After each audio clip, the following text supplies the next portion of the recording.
The Nationals without Dylan Cruz, they're a much different team, but also the Nationals with Cruz, they are a lot better.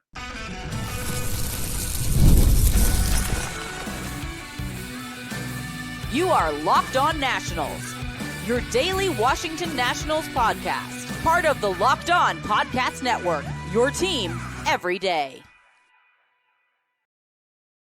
Thank you all for making Locked On Nationals your first listen every single day, as we are free and available wherever you get your podcast. And I'm your host of the Locked On Nationals podcast, Ryan Clary. Yes, we are part of the Locked On Podcast Network, your daily insider on the Washington Nationals. And later on in today's program, we will have a discussion surrounding Keibert Ruiz.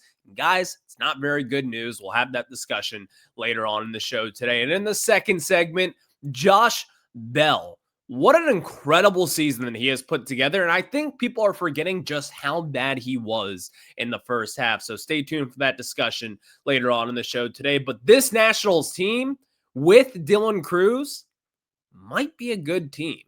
I'll tell you about that. But today's episode is brought to you by Monarch Money. Take control of your finances with Monarch Money and use code LOCKEDONMLB at monarchmoney.com for 50% off your first year. So as we were mentioning here, the Nationals are a much different team with Dylan Cruz in the lineup. And I think this is standing true today. And even after watching yesterday's game, when they throttled the Miami Marlins with about 5 people in attendance, this stands true. The Nationals are a much better team with Dylan Cruz. If you watch back and look when Dylan Cruz got hurt, this team looked completely different. This was a team pre-Dylan Cruz injury that was literally in the wild card race. Like, again, they probably weren't going to make the wild card. We knew the rubber would meet the road eventually, and all things would probably kind of fall apart. We didn't have playoff expectations. Some people did, and you could have made the case for it. But at the end of the day, if you were to pick one thing that would happen from this season is that the Nationals would miss the playoffs. But early on, they were scrappy and they were good even at times. And then the Dylan Cruz oblique injury happened in May. And then everything fell apart. But ever since he has been back in this Nationals lineup, post-trade deadline, by the way, where you trade away a couple of key pieces on this team and some would say even leaders on this team, this team has still gotten better. But here's the thing. It's not because of the moves that you made at the deadline. It's because of Dylan Cruz. Dylan Cruz in this lineup makes this team better. And you might be thinking to yourself, well, Ryan, this might just be recency bias from what you have been watching. And again, Dylan Cruz had an incredible night last night with the Nationals putting up 15 runs, his best game as a professional yet, crushing a home run there, had 3 hits yesterday, and just, again, one of his better games as a pro. But you look at his numbers right now, batting .208 with a .637 OPS. Nothing fantastic. But he still makes this team better, and here's why. Dylan Cruz makes this team better because we need a culture guy. We talked a lot about this offseason, and get ready for it this offseason as well. We're going to talk about it again. The Nationals need a culture shift. They need someone to come in here and completely clean house, whether it's from the ownership, whether it's from the front office, whether it's from the coaching staff, or heck, it could even be the players themselves. Dylan Cruz is that culture change for this team. He is that natural leader. And as much as I hate to use this word, he kind of has that aura around him. If you think back to his college teams at LSU, that was a team that was led by Dylan Cruz and Paul Skeens. They had a couple of other guys in that mix as well, but that was Dylan Cruz's team. And he was the heart and soul of that team. Everything rode through him. He was getting the highlight recognition. He was the guy. He was the man around campus, even ahead of Paul Skeens. He has that natural leadership to him. And again, he also leads by example. The way that Dylan Cruz plays today, and even as we saw yesterday, that is the way that you should be playing. And that is the kind of brand of baseball that the Nationals should be teaching their younger guys down in the farm system. You should be showing Dylan Cruz tape every single day. The way that this guy plays each and every single day in the lineup, again, he might not even go getting a hit throughout a game, but he still makes a lasting impact. I think right now what the Nationals need, number one, people are already talking about free agent offseason needs. People are saying we need a first baseman. We need a left fielder, whatever it could be. We need a shortstop. We need a second baseman. We need many more starting pitchers. We need a bullpen. The number one need is that the Nationals need a veteran leader. Right now, filling that void is Dylan Cruz. And Dylan Cruz is doing a very, very good job, in my opinion, in that department. There is no statistic measuring like leadership or anything like that. Those are qualities that you just simply naturally have. For instance, James Wood, he leads by example. He's not going to be your vocal leader. We don't need him to be that. Dylan Cruz is that vocal leader. He is the guy who's going to be having team meetings down at West Palm Beach at spring training. He's going to be the one running the clubhouse for this team moving forward. He is the guy. Dylan Cruz is the son to the Washington Nationals. He powers everything for this team. And I think with what we saw in yesterday's game, when Dylan Cruz is good and when he has a good game, this team responds very well in that department. This team, when Dylan Cruz is playing at his best, is actually a good watch and actually a decent team. This team very well may lose 100 games this season. No doubt about that at this point. But my only doubt is for people out there souring on Dylan Cruz. It has not been the most impressive season for him. Again, the numbers speak for themselves. He's batting in the low 200s. He hasn't been hitting for power. He has not been getting on base. But when this guy is at his best, and again, he is still developing up in the majors. He was kind of rushed up to the bigs, and even then, the Nationals and their development has not been the best over the years. We probably should have anticipated a slower start with this kind of what he's having right now. But right now also, at the same time, I still feel good about Dylan Cruz being the leader of this clubhouse. I still feel good about the direction of Dylan Cruz in this leadership. And I can see why the Nationals have not soured on Dylan Cruz. Again, we've talked about prospects out there that have struggled immensely up in the majors. Brady House has struggled in his first couple of months.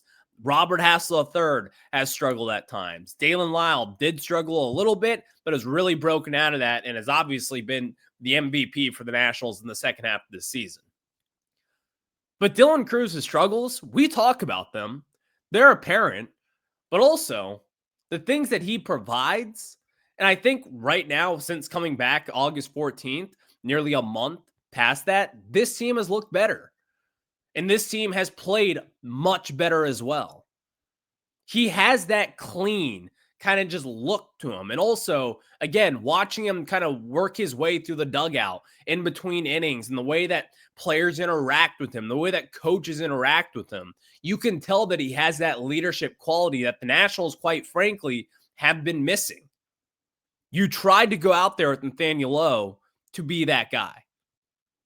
That did not work. And that was not a leader, unfortunately, for the Nationals. But Dylan Cruz is.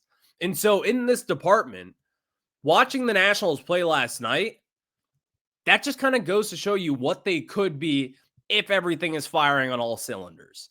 And again, that's not realistic. You play baseball. It's 162 games. Play 6 to 7 games a week. You're going to have a lot of off games, and a lot of them, which if you're a bad young team, the way the Nats are. But also, this just gives you a kind of a glimpse into the future, and it might give some people some hope moving forward. And watching the Nationals last night, their entire starting nine had hits. That feels like the first time they have done that all season long at this point. And the Nationals just looked good. So watching the Nationals play yesterday, fun. It was a good watch. You got to see what you wanted to see. You saw a Dylan Cruz bomb off the bat. You saw Luis Garcia Jr. bomb off the bat.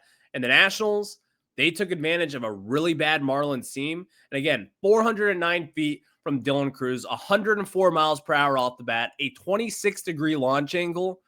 That is the kind of production that we want to see from Cruz. But again, keep this in mind. The National season would have been a lot different if Dylan Cruz was healthy throughout the summer. I don't think they would have been a playoff team. I don't think they would have been sniffing the playoffs, but they would look a lot better than what they have as of recent. So they sit here today at 59 and 84. I think they probably would have been around maybe like 63 wins and, what is that, 80 losses on the season. If you subtract that, they wouldn't be talking about a 100-loss team. And also right now, by the way, the Nationals have been playing some really good baseball. They likely will not lose 100 games this season, which is a good thing in my opinion. That was kind of the goal that we set out for a few weeks ago because they were well on track to lose 100-plus games. So thank you all for making Locked On Nationals your first listen every single day, as we are free and available wherever you get your podcast. And speaking of veteran leadership, I did miss out one guy, and that name is Josh Bell. And the turnaround that he has had has been exceptional, to say the least. So I'm going to tell you what Josh Bell has done, and maybe some Nationals hitters could take a lesson or two from the veteran all-star player. We'll talk about that after this.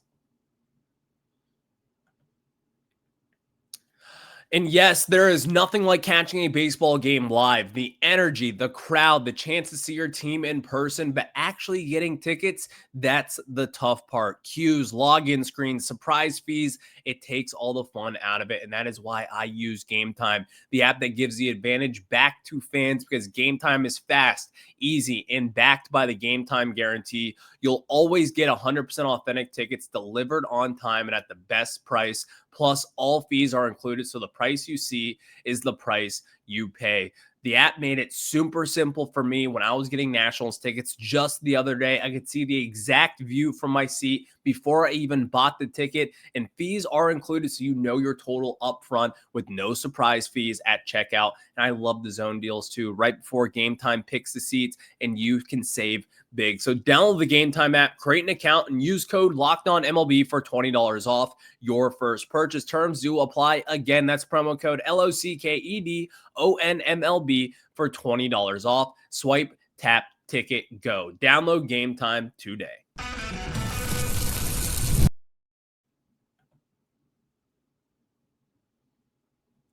And thank you all for making Locked On Nationals your first listen every single day, as we are free and available wherever you get your podcast. If you have not done so already, check us out over on YouTube. Look up Locked On Nationals and hit that subscriber button, please.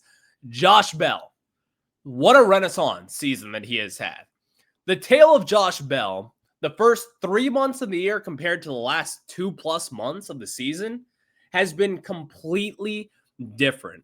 Up until June 29th, and however many games that was, Josh Bell was batting 196 with a 285 OBP and a 355 slug, which is no good for someone who was signed here to hit for power.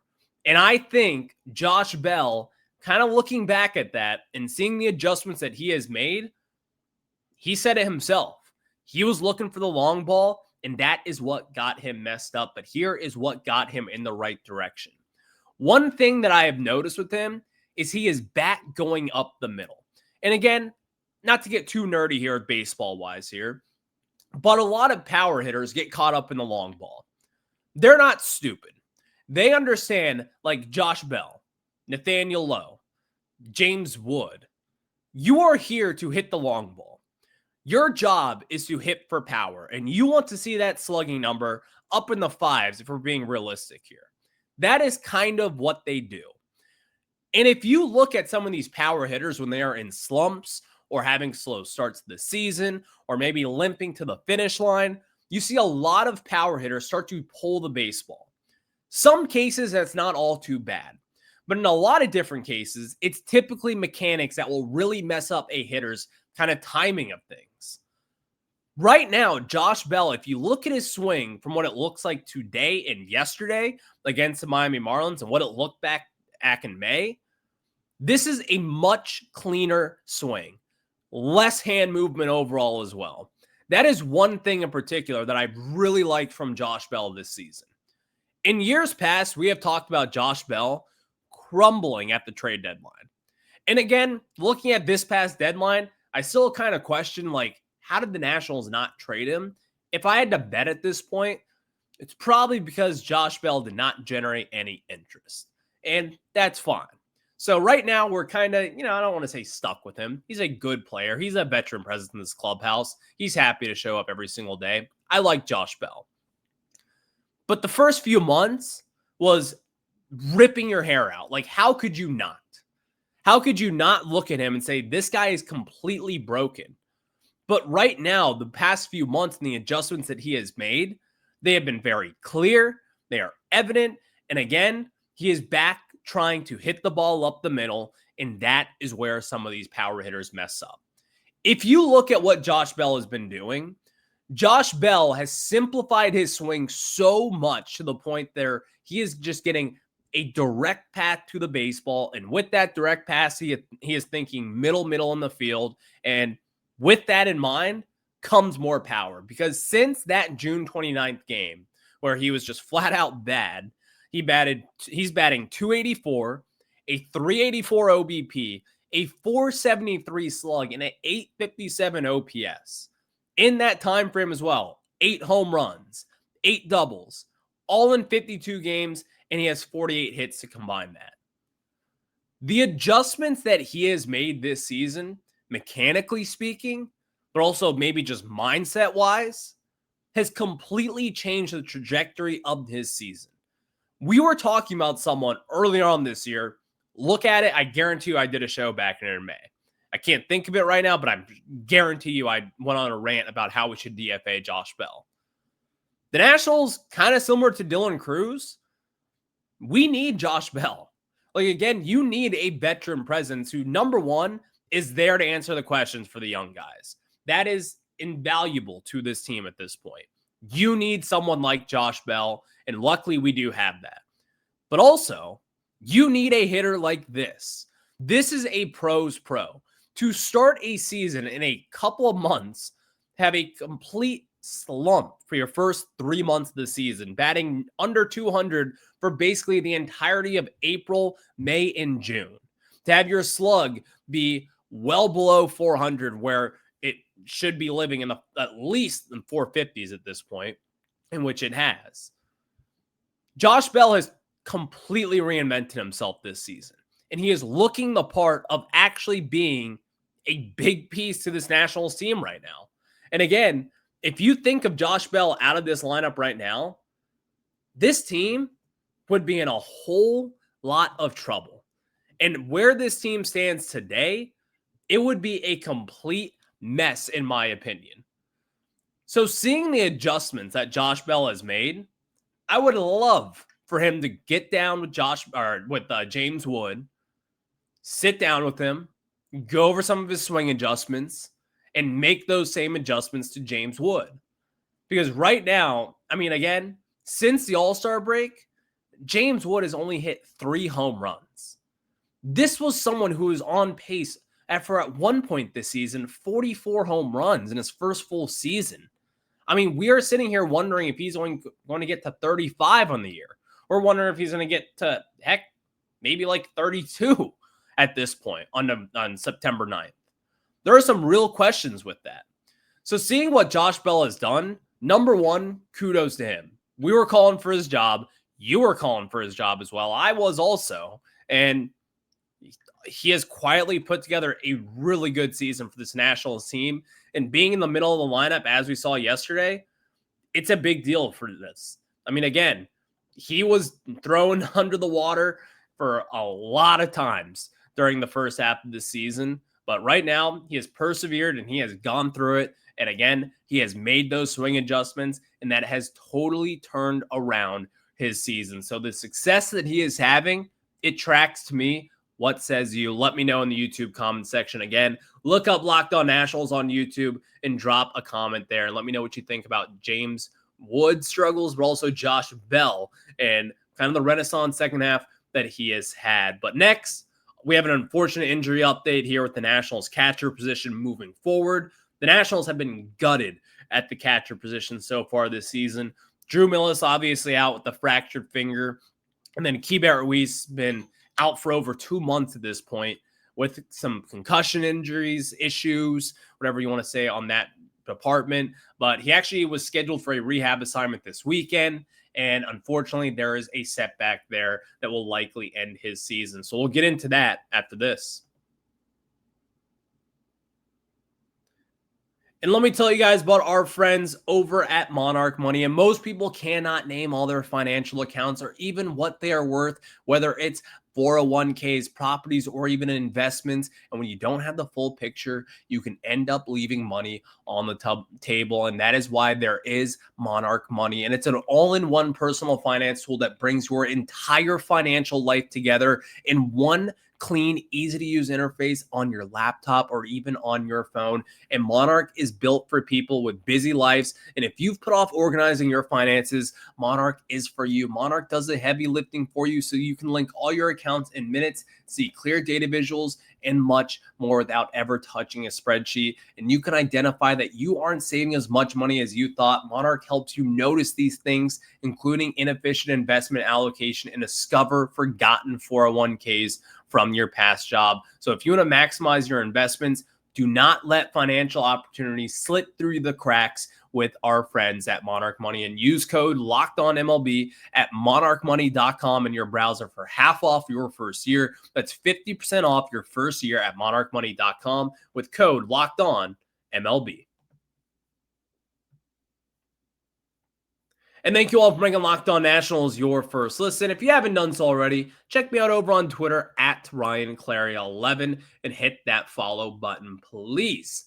Keibert Ruiz, entering this year, again, I think a lot of Nationals fans kind of quit on him already. And quite frankly, I did too, if I'm just being honest. But he has had some unfortunate news here and has really just had a really down season for him, injury-wise, and as well as the recent concussions that he has been dealing with. So back on, I believe it was July 5th, I want to say, he suffered a concussion against the Boston Red Sox. And ever since then, he has been on the shelf. It's been over 2 months. Haven't really heard too much about it, but he was about to start rehab assignments this past weekend. And unfortunately for the Nationals and for Keibert Ruiz, he has been dealing with some setbacks here. He had some headaches over the weekend, and he was taken off rehab assignment until further notice. So, again, this is just really unfortunate news for the human. I mean, brain injuries are no joke. That goes without even saying. Forget the baseball side of it. Keibert Ruiz, he's got to get healthy. You cannot mess up with this head stuff, and you have to take it seriously. And, of course, Miguel Cairo, I believe yesterday before the Marlins game, he kind of went in and talked about it with the media here in DC, and he even said, like, hey, we're worried about the human. He's got to get this thing right. It's been well over 2 months, and if you're a football fan out there, you're probably familiar with these concussion injuries. They can really linger, and they can really have some long-term issues as well. So, obviously, hope the best for Keibert Ruiz. He's got a family. He's got kids, thinking about that, and hopefully he recovers well. But to have a serious conversation about Keibert Ruiz at this point, it's unfortunate to have this now, but I think it is more clear than ever that the future for him in DC is as good as gone. And I don't really think people out there may realize this, but his contract is actually, in my opinion, I don't think the Nationals will do this, but if it were up to me, I'd have a buyout with him like tomorrow. And, you know, I'm not going to speculate anything at this point, but having head injuries, like, it makes you think a little bit. And again, he has made some good money throughout his career. Who knows what his next steps are? But I will say this, it appears that the writing is on the wall for Keibert Ruiz. I don't know if the Nationals were just taking this slow or if they wanted to see what he could do, but the Nationals know, we know, and probably Keibert Ruiz even knows, they need to figure out their backstop position for the long-term future. And unfortunately, even after getting his extension that ties him through DC all the way through 2030, he's not going to be our long-term solution. You have given him the opportunities. He has not improved defensively. He has not improved offensively. And while he might be a leader in the clubhouse, unfortunately, that's not good enough for this team. The work defensively is simply not there, and the offensive work is also not there. It sucks to say because, again, at times there were a lot of promise surrounding Keibert Ruiz. At times you felt like he was getting better defensively. At times you thought he could be elite offensively, but that has never come into fruition here, unfortunately, and he has never been able to kind of tackle both those things at once. It's always been one thing or the other. It's always been he's been good defensively, but he's been slumping offensively, or he's been good offensively, but he's really bad defensively. And this season has just been kind of the worst of both worlds for him. You have gotten the bad defense and you've gotten the bad offense. And right now, dealing with these concussion injuries and the Nationals kind of experimenting with their catcher position, I mean, that's kind of where we stand today. And it's unfortunate for Keibert Ruiz because, you hate to see guys lose jobs because of injuries. I don't really think it's because of injuries, though. I think the Nationals would be going in a much different direction. Number one, if Drew Millis was healthy. And number two, if Keibert Ruiz was healthy as well. So it's really unfortunate to see Keibert Ruiz kind of have these setbacks with the head injury. It's no joke. I would be stunned to see him with the Washington Nationals moving forward. Maybe you see him in a rehab stint in a week or two. But at this point in time, I'm not expecting anything. And I don't think Nationals fans should expect anything either. So thank you all for making Locked On Nationals your first listen. The Nationals do play tonight.